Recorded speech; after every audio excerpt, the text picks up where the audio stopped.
Central university of ಕರ್ನಾಟಕದಲ್ಲಿ ಒಂದು UPSC pre ಕೋಚಿಂಗನ್ನು ಕಾಲ್ಫಾರ್ಮ್ ಮಾಡಿದ್ದಾರೆ. ಈ ಒಂದು ವಿಡಿಯೋದಲ್ಲಿ ನಿಮಗೆ ಈ ಒಂದು ಪ್ರೀ ಕೋಚಿಂಗ್ಗೆ UPSC ಪ್ರೀ ಕೋಚಿಂಗ್ಗೆ ಯಾವ ರೀತಿ ಆನ್ಲೈನ್ ಮುಖಾಂತರ ಅರ್ಜಿಯನ್ನು ಸಲ್ಲಿಸೋದಂತ ಸ್ಟೆಪ್ ಬೈ ಸ್ಟೆಪ್ ಹೇಳ್ಕೊಡ್ತೀನಿ. ವಿಡಿಯೋನ ಪೂರ್ತಿಯಾಗಿ ಸ್ಕಿಪ್ ಮಾಡದೆ ನೋಡಿ, ನಿಮಗೆ ಅರ್ಥ ಆಗುತ್ತೆ. ಸ್ಕಿಪ್ ಮಾಡಿದ್ರೆ ನಿಮಗೆ ವಿಡಿಯೋ ಅರ್ಥ ಆಗೋಲ್ಲ. ಸೊ ಹಾಗಾಗಿ ವಿಡಿಯೋನ ಸ್ಟಾರ್ಟ್ ಮಾಡೋಕ್ಕಿಂತ ಮುಂಚೆ ನೀವಿನ್ನೂ ನಮ್ಮ ಚಾನಲ್ನ ಹೊಸದಾಗಿ ನೋಡ್ತಾ ಇದ್ದರೆ ಯಾರೆಲ್ಲ ಸಬ್ಸ್ಕ್ರೈಬ್ ಮಾಡಿಲ್ಲ ಅಂತವರು ಬೇಗ ಸಬ್ಸ್ಕ್ರೈಬ್ ಮಾಡಿ ಬೆಲ್ ಐಕನ್ನ ಪ್ರೆಸ್ ಮಾಡ್ಕೊಳ್ಳಿ. ಸ್ನೇಹಿತರೆ, ಈ ಒಂದು UPSC ಪ್ರೀ ಕೋಚಿಂಗ್ಗೆ ಓನ್ಲಿ ಫಾರ್ SC ಕ್ಯಾಂಡಿಡೇಟ್ಗಳು ಮಾತ್ರ ಅರ್ಜಿಯನ್ನು ಸಲ್ಲಿಸೋಕ್ಕೆ ಸಾಧ್ಯ. ಬೇರೆಯವರು ಅಪ್ಲಿಕೇಶನ್ ಹಾಕೋಕ್ಕಾಗೋಲ್ಲ. ಓನ್ಲಿ ಫಾರ್ SC ಸ್ಟೂಡೆಂಟ್ಗಳಿಗೆ ಮಾತ್ರ ಈ ಒಂದು ಅರ್ಜಿಯನ್ನು ಕಾಲ್ಫಾರ್ಮ್ ಮಾಡಿದ್ದಾರೆ.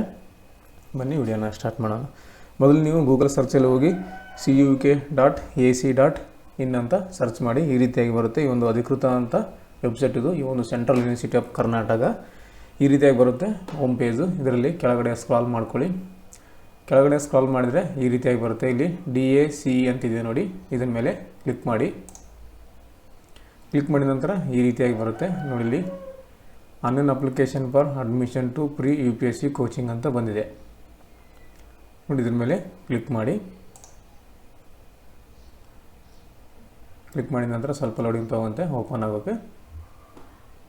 ಈಗ ನೀವು ಇವತ್ತಿನಿಂದ ಅವೈಲೇಬಲ್ ಆಗಿದೆ. ನಿನ್ನೆ ಆ್ಯಕ್ಚುಲಿ 10ನೇ ತಾರೀಕಿಂದ ಅವೈಲೇಬಲ್ ಆಗಬೇಕಾಗಿತ್ತು. ಇದು ಆನ್ಲೈನ್ ಅಪ್ಲಿಕೇಶನ್ ಆಗಿಲ್ಲ. ಸೊ ನಿನ್ನೆಯಿಂದ ಓಪನ್ ಆಗ್ತಾ ಇದೆ ನೋಡಿ. ಮೊದಲಿಗೆ ಇಲ್ಲಿ ನೀವು ಲಾಗಿನ್ ಆಗ್ಬೇಕಂದ್ರೆ ಮೊದಲು ರಿಜಿಸ್ಟ್ರೇಷನ್ ಮಾಡ್ಕೋಬೇಕು. ಇಲ್ಲಿ ನೋಡಿ ನ್ಯೂ ರಿಜಿಸ್ಟ್ರೇಷನ್ ಅಂತಿದೆ. ಇಲ್ಲಿ ರಿಜಿಸ್ಟ್ರೇಷನ್ ಯೂಸರ್ ಐಡಿ, ಇಲ್ಲಿ ಇಮೇಲ್ ID ಪಾಸ್ವರ್ಡ್ ಕೇಳುತ್ತೆ. ಸೊ ಇದನ್ನು ನೀವು ಪಡ್ಕೋಬೇಕಂದ್ರೆ ಇಲ್ಲಿ ನ್ಯೂ ರಿಜಿಸ್ಟ್ರೇಷನ್ ಅಂತಿದೆಯಲ್ಲ, ಇದನ್ನು ನೀವು ರಿಜಿಸ್ಟ್ರೇಷನ್ ಮಾಡ್ಕೋಬೇಕಾಗುತ್ತೆ. ರಿಜಿಸ್ಟ್ರೇಷನ್ ಮಾಡ್ಕೊಂಡ ನಂತರ ನಿಮಗೆ ಇಮೇಲ್ ID ಪಾಸ್ವರ್ಡ್ ಎಲ್ಲನೂ ಸಿಗುತ್ತೆ.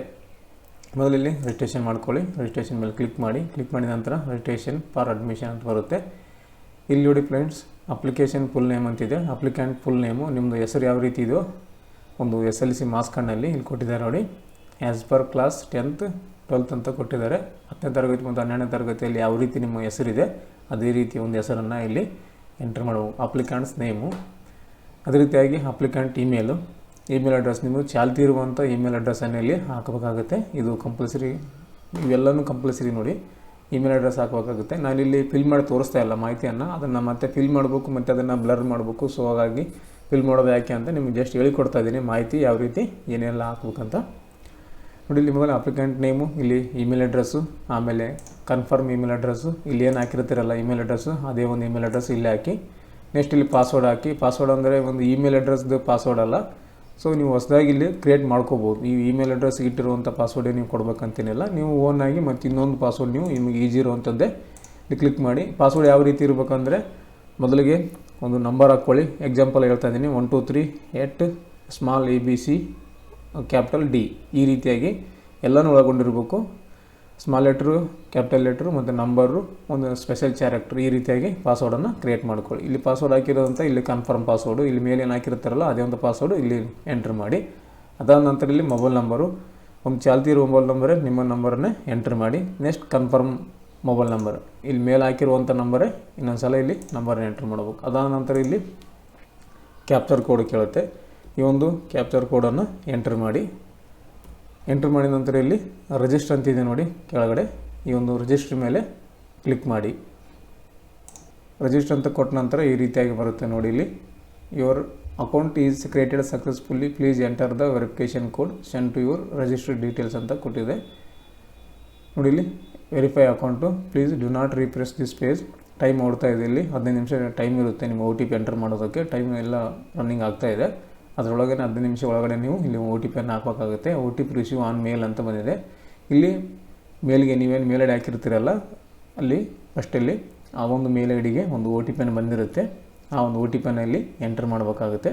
ಅದಾದ ನಂತರ ಇಲ್ಲಿ ಕ್ಯಾಪ್ಚರ್ ಕೋಡ್ ಇದೆ, ಕ್ಯಾಪ್ಚರ್ ಕೋಡ್ ಎಂಟರ್ ಮಾಡಬೇಕು. ಇಲ್ಲಿ ಮೇಲ್ಗಡೆ OTP, ಕೆಳಗಡೆ ಕ್ಯಾಪ್ಚರ್ ಕೋಡ್ ಮಾಡಿದ ನಂತರ ಇಲ್ಲಿ ಸಬ್ಮಿಟ್ OTP ಅಂತಿದೆ ನೋಡಿ. ಸಬ್ಮಿಟ್ OTP ಮೇಲೆ ಕ್ಲಿಕ್ ಮಾಡಿ.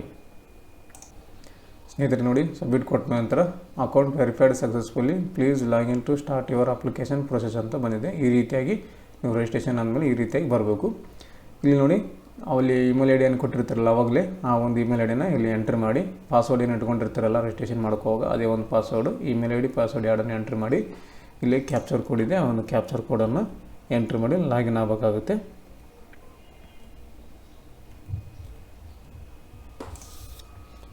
ನೀವು ಕ್ಯಾಪ್ಚರ್ ಕೋಡ್ ಕರೆಕ್ಟಾಗಿದ್ದರೆ ಇಲ್ಲಿ ರೈಟ್ ಮಾರ್ಕ್ ಬರುತ್ತೆ. ಎಲ್ಲ ಮಾಹಿತಿ ನೀವು ಏನೇನು ಕರೆಕ್ಟಾಗಿ ಮಾಡಿದರೆ ರೈಟ್ ಅಂತ ಬರುತ್ತೆ. ನೆಕ್ಸ್ಟ್ ಇಲ್ಲಿ ಲಾಗಿನ್ ಅಂತಿದೆಯಲ್ಲ ಲಾಗಿನ್ ಮಾಡ್ಕೊಳ್ಳಿ. ನೋಡಿ ಲಾಗಿನ್ ಆದ ನಂತರ ಈ ರೀತಿಯಾಗಿ ಬರುತ್ತೆ. ಇಲ್ಲಿ email I D mobile number ತೋರಿಸುತ್ತೆ. ಇಲ್ಲಿ ಕಾಂಟ್ಯಾಕ್ಟ್ ಹೆಲ್ಪ್ ಡೆಸ್ಕ್ ಅಂತ ಕೊಟ್ಟಿದ್ದಾರೆ. ಇಲ್ಲಿ ಪ್ರೊಫೈಲ್ ಡೀಟೇಲ್ಸು. ನೆಕ್ಸ್ಟ್ ಇಲ್ಲಿ ನೋಡಿ ಕಂಪ್ಲೀಟ್ ಪ್ರೊಫೈಲ್ ಅಂತಿದೆ ನೋಡಿ, ಇದನ್ನು ಕ್ಲಿಕ್ ಮಾಡಿ. ಕ್ಲಿಕ್ ಮಾಡಿದ ನಂತರ ಈ ರೀತಿಯಾಗಿ ಬರುತ್ತೆ. ಪ್ರೊಫೈಲ್ ಡೀಟೇಲ್ಸು, ಅದರ ಡೀಟೇಲ್ಸು, ಅಪ್ಲೋಡು 3 ಸ್ಟೆಪ್ ಇದ್ದಾವೆ. 3 ಸ್ಟೆಪ್ಪನ್ನು ಕಂಪ್ಲೀಟ್ ಮಾಡಬೇಕು. ಮೊದಲು ಇಲ್ಲಿ ನೇಮನ್ನು ಎಂಟ್ರ್ ಮಾಡಿ. ನಿಮ್ಮ SLCನಲ್ಲಿ ಯಾವ ರೀತಿ ಇರುತ್ತೆ ನಿಮ್ಮ ಹೆಸರು, ಅದನ್ನು ಅದೇ ಥರ ಹೆಸರನ್ನು ಎಂಟ್ರ್ ಮಾಡಿ. ಮಿಡ್ಲ್ ನೇಮು ಲಾಸ್ಟ್ ನೇಮ್ ಇದ್ದರೆ ಹಾಕಿ, ಇಲ್ಲಾಂದರೆ ಹಾಗೆ ಬಿಡಿ. ಅನಂತರ applicant gender male or female ಕೇಳುತ್ತೆ, ಸೆಲೆಕ್ಟ್ ಮಾಡ್ಕೊಳ್ಳಿ. ಅನಂತರ ಅಪ್ಲಿಕ್ಯಾಂಟ್ ಡೇಟ್ ಆಫ್ ಬರ್ತು, ನಿಮ್ಮ ಡೇಟ್ ಆಫ್ ಬರ್ತನ್ನು ಎಂಟ್ರ್ ಮಾಡ್ಕೊಳ್ಳಿ. SLCನಲ್ಲಿ ಯಾವ ರೀತಿ ಇರುತ್ತೆ ಅದೇ ರೀತಿ ಒಂದು ಡೇಟ್ ಆಫ್ ಬರ್ತನ್ನು ಎಂಟ್ರ್ ಮಾಡ್ಕೊಳ್ಳಿ. ಡೇಟ್ ಆಫ್ ಬರ್ತ್ ಎಂಟ್ರ್ ಮಾಡಿದ ಮೇಲೆ ಇಲ್ಲಿ ಏಜ್ ತೋರಿಸುತ್ತೆ, ಯಾವ ರೀತಿ ನಿಮಗೆ ಎಷ್ಟು ಏಜ್ ಆಗಿದಾವೆ ಅಂತ ಆಟೋಮೆಟಿಕಲಿ ಬರುತ್ತೆ. ಅದರ ನಂತರ ಇಲ್ಲಿ ಕ್ಯಾಟಗರಿ ನೋಡಿ, general, OBC, SC, ST, EWS ಅಂತ ಕೊಟ್ಟಿದ್ದಾರೆ. ಆ್ಯಕ್ಚುಲಿ ಇರೋದು ಓನ್ಲಿ SCಗೆ ಮಾತ್ರ ಇರೋದು ಇದು ನೋಡಿ. ಇಷ್ಟೆಲ್ಲ ತೋರಿಸ್ತಾ ಇದೆ ಅಂದರೆ ನೀವು ಬೇರೆಯವ್ರನ್ನೂ ಕೂಡ ಹಾಕಿ ನೋಡ್ಕೊಳ್ಳಿ. ಮತ್ತು ನನಗೆ ಅಷ್ಟೊಂದು ಐಡಿಯಾ ಇಲ್ಲ. ಬಟ್ ಇದರಲ್ಲಿ SC ಓನ್ಲಿ ಮಾತ್ರ ಅಂತ ನೋಟಿಫಿಕೇಷನ್ ಆಗಿದೆ ಆಲ್ರೆಡಿ. SC ಕ್ಯಾಂಡಿಡೇಟ್ ಒಳಗೆ ಮಾತ್ರ ಒಂದು UPSC ಫ್ರೀ ಕೋಚಿಂಗ್ ಅಂತ. ಇಲ್ಲಿ ಬೇಕಾದರೆ ಬೇರೆ ಎಲ್ಲ ಕಾಸ್ಟ್ ತೋರಿಸ್ತಾ ಇದೆ. ಬಟ್ ಬೇರೆಯವರು ಹಾಕಿ ನೋಡಿ, ಚಾನ್ಸ್ ಇದ್ದರೂ ನಿಮಗೆ ಸಿಗ್ಬೋದು. ನೆಕ್ಸ್ಟ್ ಅದಾದ ನಂತರ ಇಲ್ಲಿ ಕ್ಯಾಟಗರಿ ಸೆಲೆಕ್ಟ್ ಮಾಡ್ಕೊಂಡ ನಂತರ ನೆಕ್ಸ್ಟ್ ನೋಡಿ ಕ್ಯಾಸ್ಟ್ ಸರ್ಟಿಫಿಕೇಟ್ ನಂಬರ್ ಅಂತ ಕೇಳುತ್ತೆ. ನಿಮ್ಮ ಒಂದು ಕ್ಯಾಸ್ಟ್ ಸರ್ಟಿಫಿಕೇಟ್ ನಂಬರ್ನಲ್ಲಿ ಆಡಿ ನಂಬರನ್ನು ಎಂಟ್ರ್ ಮಾಡಬೇಕು. ಆಡಿ ನಂಬರ್ ಎಂಟ್ರ್ ಮಾಡಿದ ನಂತರ ಇಲ್ಲಿ ಆಡಿ ನಂಬರ್ನ ಎಂಟ್ರ್ ಮಾಡಿದ ನಂತರ ಕ್ಯಾಟಗರಿ ಸರ್ಟಿಫಿಕೇಟ್ ಇಶ್ಯೂ ಡೇಟ್, ಯಾವ ಒಂದು ಡೇಟಿಗೆ ಒಂದು ಸರ್ಟಿಫಿಕೇಟ್ ಇಶ್ಯೂ ಮಾಡಿದ್ದಾರೆ, ಒಂದು ಕ್ಯಾಸ್ಟ್ ಸರ್ಟಿಫಿಕೇಟ್ ಅನ್ನೋದನ್ನು ಇಲ್ಲಿ ಎಂಟ್ರ್ ಮಾಡಬೇಕು. ಡೇಟನ್ನು ಎಂಟ್ರ್ ಮಾಡಿದ ನಂತರ ಇಲ್ಲಿ ಇಮೇಲ್ ಐ ಡಿ ಆಟೋಮೆಟಿಕ್ಕಾಗಿ ಬಂದಿದೆ. ಆಲ್ಟರ್ನೇಟ್ ಇಮೇಲ್ ಐ ಡಿ ಮತ್ತೆ ಇದ್ದರೆ ಹಾಕಿ, ಇಲ್ಲಾಂದರೆ ಹಾಗೆ ಬಿಡಿ. ಅದಾದ ನಂತರ ಇಲ್ಲಿ ಮೊಬೈಲ್ ನಂಬರ್ ಕೂಡ ಆಟೋಮೆಟಿಕ್ಕಾಗಿ ಬಂದಿದೆ. ಇಲ್ಲಿ ಆಲ್ಟರ್ನೇಟ್ ಮೊಬೈಲ್ ನಂಬರ್ ಕೂಡ ಇದ್ದರೆ ಹಾಕಿ, ಇಲ್ಲಾಂದರೆ ಹಾಗೆ ಬಿಡಿ. ಅದ ನಂತರ ಬ್ಲಡ್ ಗ್ರೂಪು, ನಿಮಗೆ ಬ್ಲಡ್ ಗ್ರೂಪ್ ಗೊತ್ತಿದ್ದರೆ ಹಾಕ್ಕೊಳ್ಳಿ, ಇಲ್ಲಾಂದರೆ ಇದನ್ನು ಕಂಪಲ್ಸರಿ ಮಾಡಿದ್ದಾರೆ. ಸ್ಟಾರ್ ಮಾರ್ಕ್ ಇದೆ ನೋಡಿ, ಬ್ಲಡ್ ಗ್ರೂಪು ಸ್ಟಾರ್ ಮಾರ್ಕ್ ಇದೆ, ಕಂಪಲ್ಸರಿ ಗೊತ್ತಿರ್ಬೇಕು ನಿಮಗೆ ಬ್ಲಡ್ ಗ್ರೂಪ್ ಯಾವುದು ಅಂತ. ನೆಕ್ಸ್ಟ್ ಅದಾದ are you citizen of India ಅಂತ ಕೇಳುತ್ತೆ. ಎಸ್ ಅಂತ ಕ್ಲಿಕ್ ಮಾಡಿ. ರಿಲಿಜನ್ ಕೇಳುತ್ತೆ. Religion Hindu, Islam, Christian, Sikh, Buddha, Jain ಎಲ್ಲನೂ ಇದೆ. ಇದರಲ್ಲಿ ಯಾವುದಿದೆ ಅದನ್ನು ಸೆಲೆಕ್ಟ್ ಮಾಡ್ಕೊಳ್ಳಿ. ನೆಕ್ಸ್ಟ್ ಅದನ್ನು place of birth details, village, country, state, district ನೋಡಿ. ನೀವೊಂದು ಬರ್ತ್ ಡೀಟೇಲ್ಸ್ ನಿಮ್ಮದು ಎಲ್ಲಿಯಾಗಿದೆ, ಬರ್ತು ಹುಟ್ಟಿದ ಸ್ಥಳ ಎಲ್ಲಿದೆ ಅಂತ ಇಲ್ಲಿ ಹಾಕಬೇಕಾಗುತ್ತೆ. ಇಲ್ಲಿ ವಿಲೇಜ್, ಟೌನ್, ಸಿಟಿ ಅಂತ ಕೊಟ್ಟಿದೆ. ನಿಮ್ಮ ಊರಿನ ಹೆಸರು ಹಾಕಿ, ಇಲ್ಲಿ ಸಂಪೂರ್ಣವಾದ ವಿಳಾಸ, ಊರಿನ ಹೆಸರು. ಇಲ್ಲಿ country India, state Karnataka, district ಯಾವ ಡಿಸ್ಟಿಕ್ ಇದೆ ಆ ಒಂದು ಡಿಸ್ಟಿಕನ್ನು ಎಂಟರ್ ಮಾಡ್ಕೊಳ್ಳಿ. ನಾನು ಇಲ್ಲಿ ಫಿಲ್ ಮಾಡಿ ತೋರಿಸ್ತಾ ಇಲ್ಲ, ಫಿಲ್ ಮಾಡಿ ಮತ್ತೆ ಬ್ಲರ್ ಮಾಡಬೇಕಾಗುತ್ತೆ. ಸೊ ಹಾಗಾಗಿ ಹೇಳಿಕೊಡ್ತಾ ಇದ್ದೀನಿ ಸ್ಟೆಪ್ ಬೈ ಸ್ಟೆಪ್ ಅಂತ. ಸೊ ಈ ರೀತಿಯಾಗಿ ನಿಮ್ಮ ಊರು, ಕಂಟ್ರಿ, ಸ್ಟೇಟು, ಡಿಸ್ಟಿಕ್ ಇದನ್ನು ಎಂಟ್ರ್ ಮಾಡಿದ ನಂತರ ಫ್ಯಾಮಿಲಿ ಡೀಟೇಲ್ಸು. ಇಲ್ಲಿ ಮದರ್ಸ್ ನೇಮ್ ಅಂತಿದೆ, ತಾಯಿ ಹೆಸರು. ಇಲ್ಲಿ ಫಾದರ್ಸ್ ನೇಮ್ ಅಂತಿದೆ, ತಂದೆಯ ಹೆಸರು. ಇಲ್ಲಿ ಕೆಲವೊಬ್ಬರಿಗೆ ತಾಯಿ ಯಾರು ಇರೋಲ್ಲ, ಪಾಲಕರು ಇರ್ತಾರೆ, ಅಂಥವರು ಗಾರ್ಡಿಯನ್ಸ್ ನೇಮ್ ಅಂತಿದೆ. ಇಲ್ಲಿ ಗಾರ್ಡಿಯನ್ಸ್ ನೇಮನ್ನು ಹಾಕಬೇಕಾಗುತ್ತೆ. ತಾಯಿ ಇದ್ದವರು ಹೆಸರು ಮೇಲೆ ಹಾಕಿ, ಇದನ್ನು ಹಾಗೆ ಬಿಡಿ. ಇದು ಕಂಪಲ್ಸರಿ ಏನಿಲ್ಲ, ಗಾರ್ಡಿಯನ್ಸ್ ನೇಮ್ ಹಾಕುವಾಗಿಲ್ಲ, ಕಂಪಲ್ಸರಿ ಹಾಕ್ಬೇಕಂತೇನಿಲ್ಲ, ಬಿಟ್ಟರೆ ನಡೀತೆ. ನೆಕ್ಸ್ಟ್ ಇಲ್ಲಿ emergency contact number. Emergency contact number ಇದೊಂದು ಎಮರ್ಜೆನ್ಸಿ ಅಂದರೆ ನಿಮ್ಮ ಹತ್ರ ನಂಬರ್ ಇನ್ನೊಂದು ಇರಲೇಬೇಕು. ಎಮರ್ಜೆನ್ಸಿ ಅದು ನಿಮ್ಮದಿಲ್ಲ ಅಂದರೆ ನಿಮ್ಮದು ಬ್ರದರ್ದು, ಸಿಸ್ಟರ್ದು, ಫಾದರ್ದು ಯಾರ್ದನ್ನ ಒಂದು ನಂಬರನ್ನ ಎಂಟ್ರ್ ಮಾಡಿ. ಅದಾದ ನಂತರ ನೆಕ್ಸ್ಟ್ ಸಾಲ್ವ್ ಮಾಡ್ಕೊಳ್ಳಿ. ಕೆಳಗಡೆ ನೋಡಿ central university of Karnataka registration details if applicable ಅಂತ ಕೇಳುತ್ತೆ. ಇಲ್ಲಿ ನೋಡಿ are you studied in any college affiliated under central university of Karnataka ಅಂತ ಕೇಳುತ್ತೆ. ಇಲ್ಲಿ ಎಸ್ ಆರ್ ನೋ ಅಂತ ಕೇಳುತ್ತೆ. ನೀವು ಒಂದು ಸೆಂಟ್ರಲ್ ಯೂನಿವರ್ಸಿಟಿನಲ್ಲಿ ಓದಿದರೆ, ಒಂದು ಕಾಲೇಜ್ ಸೆಂಟ್ರಲ್ ಯೂನಿವರ್ಸಿಟಿಗೆ ಒಳಪಟ್ಟ ಕಾಲೇಜಿನಲ್ಲಿ ಓದಿದ್ದೀರಾ ಅಂತ ಕೇಳುತ್ತೆ. ಎಸ್ ಆರ್ ನೋ ಕೇಳುತ್ತೆ.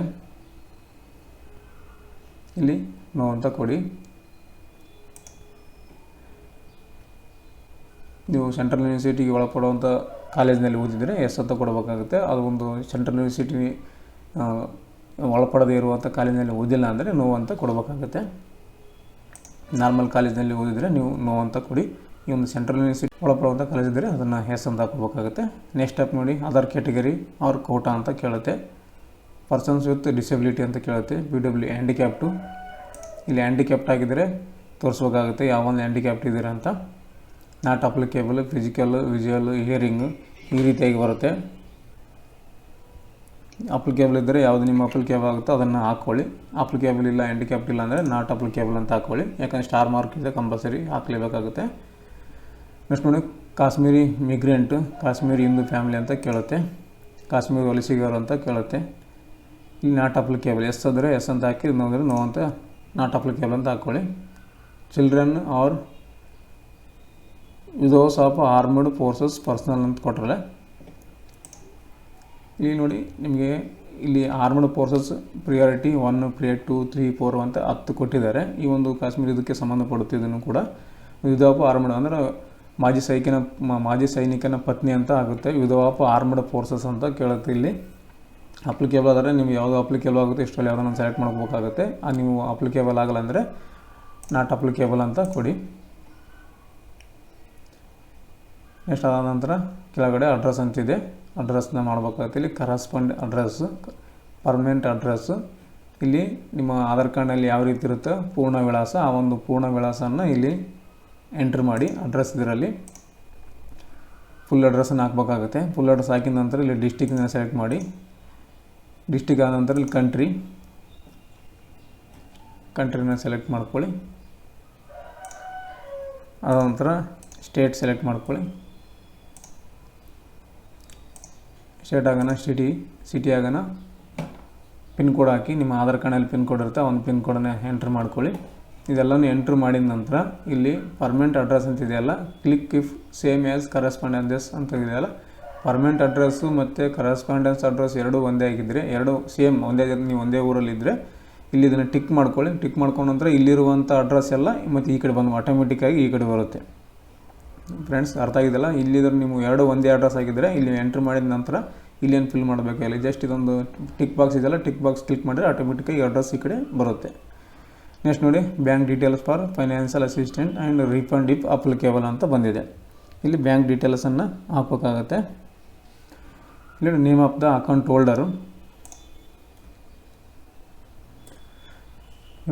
ಹೋಲ್ಡರು, ಇಲ್ಲಿ ಬ್ಯಾಂಕ್ ಡೀಟೇಲ್ಸನ್ನು ಹಾಕಬೇಕಾಗತ್ತೆ. ಇಲ್ಲಿ ಬ್ಯಾಂಕ್ನ ಹೆಸರಿನಲ್ಲಿ ಯಾವ ರೀತಿ ಇದೆ, ನಿಮ್ಮ ಪಾಸ್ಬುಕ್ನಲ್ಲಿ ಯಾವ ರೀತಿ ಹೆಸರಿದೆ ಆ ಒಂದು ಹೆಸರನ್ನು ಇಲ್ಲಿ ಎಂಟ್ರ್ ಮಾಡಿ. ನೆಕ್ಸ್ಟ್ ಇಲ್ಲಿ ಅಕೌಂಟ್ ನಂಬರು, ನಿಮ್ಮ ಖಾತೆ ಸಂಖ್ಯೆ ಅದೇ ಸೇಮ್ ಇಲ್ಲಿ ಅಕೌಂಟ್ ನಂಬರ್ ಹಾಕಿರೋದು. ಇನ್ನೊಂದು ಸಲ confirm account number, name of the bank, ಯಾವ ಒಂದು ಬ್ಯಾಂಕ್ನಲ್ಲಿ ಅಕೌಂಟ್ ಇದೆ ಆ ಒಂದು ಬ್ಯಾಂಕ್ ನೇಮು.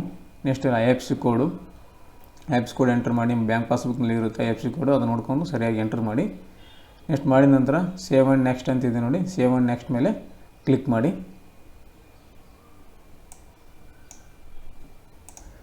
ಫ್ರೆಂಡ್ಸ್ ನೋಡಿ, ಸೇವ್ ಆ್ಯಂಡ್ ನೆಕ್ಸ್ಟ್ ಕೊಟ್ಟ ನಂತರ ಈ ರೀತಿಯಾಗಿ ನಿಮಗೆ ಪರ್ಸನಲ್ ಡೀಟೇಲ್ಸ್ ಎಲ್ಲ ಒಂದು ಸಲ ನಿಮಗೆ ತೋರಿಸುತ್ತೆ. ಏನೆಲ್ಲ ಎಂಟ್ರ್ ಮಾಡಿದರೆ, ಏನೆಲ್ಲ ಫಿಲಪ್ ಮಾಡಿದ್ರೆ ಅಂತ ಇಲ್ಲೆಲ್ಲ ಸರಿಯಾಗಿ ತೋರಿಸುತ್ತೆ. ಅದನ್ನೊಂದು ಸಲ ಸರಿಯಾಗಿದೆಯಾ ಅಂತ ಒಂದು ಸಲ ಚೆಕ್ ಮಾಡ್ಕೊಳ್ಳಿ. ಚೆಕ್ ಮಾಡ್ಕೊಂಡು ಸರಿಯಾಗಿದೆಯಾ ಓಕೆ, ಚೆಕ್ ಮಾಡ್ಕೊಂಡು ಏನೋ ತಪ್ಪು ಕಂಡ್ರೆ, ಏನಾದ್ರು ಮಿಸ್ಟೇಕ್ ಆಗಿದೆ ಅದನ್ನು ಎಡಿಟ್ ಮಾಡಿ ಕೂಡ ಬರುತ್ತೆ. ಇಲ್ಲಿ ಕೆಳಗಡೆ ಸ್ಕ್ರಾಲ್ ಮಾಡ್ಕೊಳ್ಳಿ.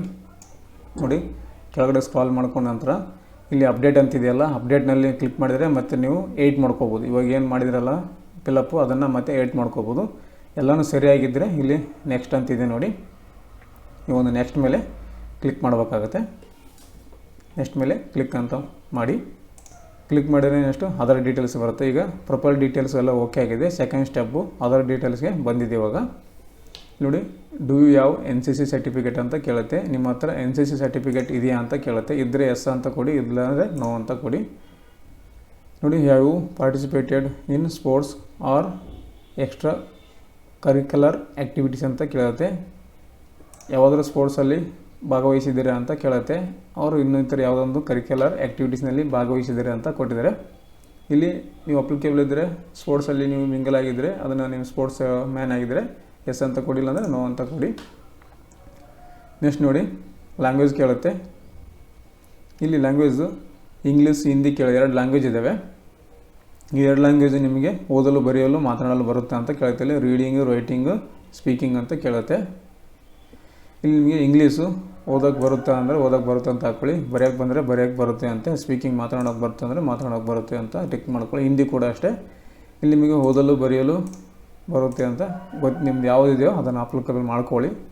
ನನಗೆ ಇಲ್ಲಿ ಇಂಗ್ಲೀಷ್, ಹಿಂದಿ ಎಲ್ಲಸು ಓದೋಕ್ಕೆ ಬರುತ್ತೆ ಮತ್ತು ಮಾತನಾಡೋಕ್ಕೆ ಬರುತ್ತೆ, ಹಂಗಾಗಿ ಎಲ್ಲಸು ಟಿಕ್ ಮಾಡ್ಕೊಂಡಿದ್ದೀನಿ.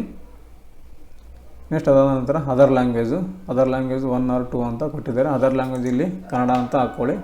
ನಿಮ್ಮ ರೀಸನಲ್ ನಿಮ್ಮ ಲ್ಯಾಂಗ್ವೇಜ್ ಯಾವುದಿದೆ ಅದನ್ನು ಹಾಕ್ಕೊಳ್ಳಿ. ಕೆಲವು ಮರಾಠಿ ಇರುತ್ತೆ, ಇನ್ನು ಕೆಲವು ತೆಲುಗು ಇರುತ್ತೆ, ಈ ರೀತಿ ಬೇರೆ ಬೇರೆ ಲ್ಯಾಂಗ್ವೇಜ್ ಇರುತ್ತೆ, ಒಂದು ನಿಮ್ಗೆ ಯಾವುದು ಕಂಫರ್ಟೇಬಲ್ ಲ್ಯಾಂಗ್ವೇಜ್ ಅದನ್ನು ಒಂದು ಎಕ್ಸ್ಟ್ರಾ ಹಾಕೋಬೋದು. ನೆಕ್ಸ್ಟ್ ಇದು ಹಾಕೊಂಡ ನಂತರ ನೆಕ್ಸ್ಟ್ ಇಲ್ಲಿ ಸೇವ್ ಆ್ಯಂಡ್ ನೆಕ್ಸ್ಟ್ ಅಂತ ಕೊಡಿ. ಸೇವ್ ಆ್ಯಂಡ್ ನೆಕ್ಸ್ಟ್ ಕೊಟ್ಟ ನಂತರ ಈ ರೀತಿಯಾಗಿ ಬರುತ್ತೆ. ಇಲ್ಲಿ ಮತ್ತೆ ನಿಮ್ಗೆ ಕನ್ಫರ್ಮೇಷನ್ ಕೇಳುತ್ತೆ, ಏನೆಲ್ಲ ಫಿಲಪ್ ಮಾಡಿದ್ರಿ, ಏನೆಲ್ಲ ಓಕೆ ಮಾಡಿದ್ರಿ ಅಂತ ಮತ್ತೊಂದು ಸಲ ಕೇಳುತ್ತೆ. ಇದೆಲ್ಲ ಸರಿಯಾಗಿದ್ದರೆ ನೆಕ್ಸ್ಟ್ ಅಂತ ಕೊಡಿ. ಇದರಲ್ಲಿ ಏನಾದರೂ ಮತ್ತೆ ಮಿಸ್ಟೇಕ್ ಅಂತ ಅನಿಸಿದರೆ ನಿಮಗೆ ಇಲ್ಲಿ ಅಪ್ಡೇಟ್ ಅಂತಿದೆಯಲ್ಲ, ಅಪ್ಡೇಟ್ ಮೇಲೆ ಕ್ಲಿಕ್ ಮಾಡಿದರೆ ಮತ್ತೆ ಇದನ್ನು ತಿದ್ದುಪಡಿ ಮಾಡ್ಕೋಬೋದು. ಓಕೆ, ನೆಕ್ಸ್ಟ್ ಅಂತ ಕ್ಲಿಕ್ ಮಾಡಿ. ನೆಕ್ಸ್ಟ್ ನೋಡಿ ಇಲ್ಲಿ ಥರ್ಡ್ ಸ್ಟೆಪ್ಪಿಗೆ ಬಂದಿದೆ, ಅಪ್ಲೋಡ್ ಡಾಕ್ಯುಮೆಂಟ್ ಅಪ್ಲೋಡ್ ಮಾಡೋದಿರುತ್ತೆ. ಇಲ್ಲಿ ನೋಡಿ ಮೊದಲಿಗೆ ಇಲ್ಲಿ photo, signature, SC category, certificate. ನಿಮಗೆ ಆವಾಗಲೇ ಹೇಳಿದೆ SC ಸರ್ಟಿಫಿಕೇಟ್ ಇರಬೇಕು. ನೀವು ಯಾವ್ದು ಬೇರೆ ಒಂದು ಕ್ಯಾಟಗರಿ ಸೆಲೆಕ್ಟ್ ಮಾಡಿದರೆ ಆ ಒಂದು ಸರ್ಟಿಫಿಕೇಟ್ ಇಲ್ಲಿ ಕೇಳುತ್ತೆ. ಬೇರೆ ಒಬ್ಬರು ಅಪ್ಲೈ ಮಾಡಿ ನೋಡಿ, ನಿಮ್ಮ ಲೆಕ್ಕಿಗೆ ಹೇಳೋಕ್ಕಾಗಲ್ಲ, ಸೆಲೆಕ್ಟ್ ಆದರೂ ಆಗ್ಬೋದು. ನೀವು ಆ್ಯಕ್ಚುಲಿ ಇರೋದು SC ಕ್ಯಾಟಗರಿಗೆ ಮಾತ್ರ ಇರೋದು. ನೋಡಿ ಇಲ್ಲಿ ಫೋಟೋ, ಸಿಗ್ನೇಚರು, SC ಸರ್ಟಿಫಿಕೇಟನ್ನು ಕೇಳ್ತಾ ಇದೆ. ಇಲ್ಲಿ ಈ ಮೂರನ್ನು ಅಪ್ಲೋಡ್ ಮಾಡಿ. ಮೂರು ಕೂಡ ನೋಡಿ JPG ಫಾರ್ಮೆಟಲ್ಲಿ ಕೊಟ್ಟಿದ್ದಾರೆ. ಮೂರು JPG ಫಾರ್ಮೆಟಲ್ಲಿ ಇರಬೇಕು. ಇದೊಂದು ಕ್ಯಾಸ್ಟ್ ಸರ್ಟಿಫಿಕೇಟ್ ಮಾತ್ರ ಒಂದು PDF ಅಲ್ಲಿ ಕೊಟ್ಟಿದ್ದಾರೆ. JPG ಅಂತ ಕೊಟ್ಟಿದ್ದಾರೆ. PDF ಅವ್ರು JPGನಲ್ಲಿದ್ದರೂ ನಡೆಯುತ್ತೆ. ಈ ಒಂದು ಕ್ಯಾಸ್ಟ್ ಸರ್ಟಿಫಿಕೇಟು. ಸಿಗ್ನೇಚರ್ ಫೋಟೋ ಮಾತ್ರ JPGಯಲ್ಲಿ ಇರಬೇಕು. ನೋಡಿ ಫೈಲ್ ಸೈಜ್ ಕೂಡ ಇಲ್ಲಿ ಕೊಟ್ಟಿದ್ದಾರೆ. 10K ಬಿಟ್ಟು 3 MB ಅಂತ ಕೊಟ್ಟಿದ್ದಾರೆ. 3 MB 10K ಬಿಟ್ಟು 3 MB. ನೋಡಿ ಇಷ್ಟು ದೊಡ್ಡ ಫೈಲ್ ಕೊಟ್ಟಿದ್ದಾರೆ. ಆರಾಮ್ಸೆ ನೀವು ಎಷ್ಟು ಕ್ಲಿಯರ್ ಇರುತ್ತೋ ಅಷ್ಟು ಕ್ಲಿಯರಿಟಿಯಾಗಿ ನೀವು ಅಪ್ಲೋಡ್ ಮಾಡ್ಕೋಬೋದು. 3 MB ಅಂದರೆ ಭಾಳ ಆಯಿತು. ಎಷ್ಟು ನೀವು ತುಂಬಾ ಕ್ಲಿಯರಾಗಿ 300 DPI, 400 DPI, 500, 600 DPI ಇಟ್ಟು ನೀವು ಸ್ಕ್ಯಾನ್ ಮಾಡಿ. ಮಾತ್ರ ಸ್ಕ್ಯಾನರ್ ಇದ್ದರೆ, ಪ್ರಿಂಟರ್ ಇದ್ದರೆ ನೀವು ಫುಲ್ಲು ಕ್ಲಿಯರಿಟಿಯಲ್ಲಿ ಸ್ಕ್ಯಾನ್ ಮಾಡ್ಕೊಂಡು ಅಪ್ಲೋಡ್ ಮಾಡಿ. ನೀವೆಲ್ಲ ಮೂರನ್ನು ಇಲ್ಲಿ ಸೆಲೆಕ್ಟ್ ಫೈಲ್ ಅಂತಿದೆಯಲ್ಲ, ಸೆಲೆಕ್ಟ್ ಫೈಲ್ ಕ್ಲಿಕ್ ಮಾಡ್ಕೊಂಡ್ರೆ ಫೈಲನ್ನು ಕೇಳುತ್ತೆ. ಫೈಲನ್ನು ಅಪ್ಲೋಡ್ ಮಾಡಿದ ನಂತರ ಇಲ್ಲಿ ಸಬ್ಮಿಟ್ ಪ್ರೊಫೈಲ್ ಅಂತಿದೆ ನೋಡಿ. ಈ ಹಿಂದ್ಗಡೆ ಹೋಗ್ಬೇಕಾಗಿತ್ತು, ಬ್ಯಾಕ್ ಹೋಗ್ಬೇಕಾಗಿದೆ ಅಂದರೆ ಪ್ರಿವಿಯಸ್ ಅಂತ ಕ್ಲಿಕ್ ಮಾಡಿ ಹಿಂದ್ಗಡೆ ಹೋಗುತ್ತೆ. ಅಂದರೆ ಸೆಕೆಂಡ್ ಸ್ಟೆಪ್, ಫಸ್ಟ್ ಸ್ಟೆಪ್ಪಿಗೆ ಹಿಂದ್ಗಡೆ ಹೋಗುತ್ತೆ. ಎಲ್ಲನೂ ಅಪ್ಲೋಡ್ ಆಗಿ ಓಕೆ ಆಗಿದ್ದರೆ ಇಲ್ಲಿ ನೆಕ್ಸ್ಟ್ ಇಲ್ಲಿ ಸಬ್ಮಿಟ್ ಪ್ರೊಫೈಲ್ ಅಂತಿದ್ದಲ್ಲ, ಸಬ್ಮಿಟ್ ಪ್ರೊಫೈಲ್ ಮೇಲೆ ಕ್ಲಿಕ್ ಮಾಡಿ. ಫ್ರೆಂಡ್ಸ್ ಇಲ್ಲಿ ಸಬ್ಮಿಟ್ ಪ್ರೊಫೈಲ್ ಅಂತ ಕೊಟ್ಟ ನಂತರ ಈ ರೀತಿಯಾಗಿ ಬರುತ್ತೆ.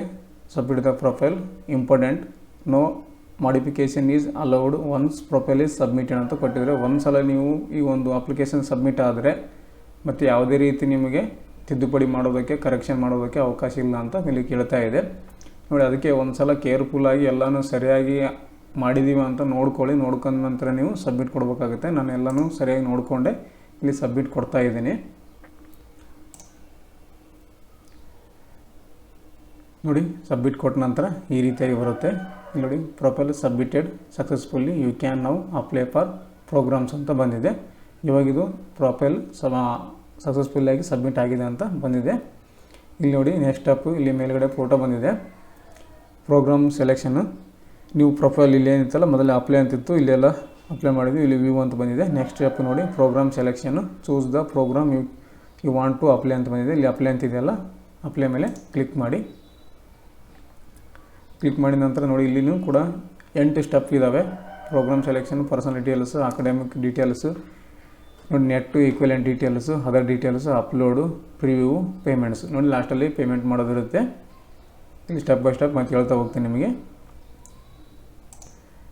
ಫ್ರೆಂಡ್ಸ್ ಇಲ್ಲಿ ಫಸ್ಟ್ ಸ್ಟೆಪ್ ಇದೆ ನೋಡಿ, program selection. First program level, certificate programs, bachelors, master, doctor, predoctoral ಈ ಥರ ಬರುತ್ತೆ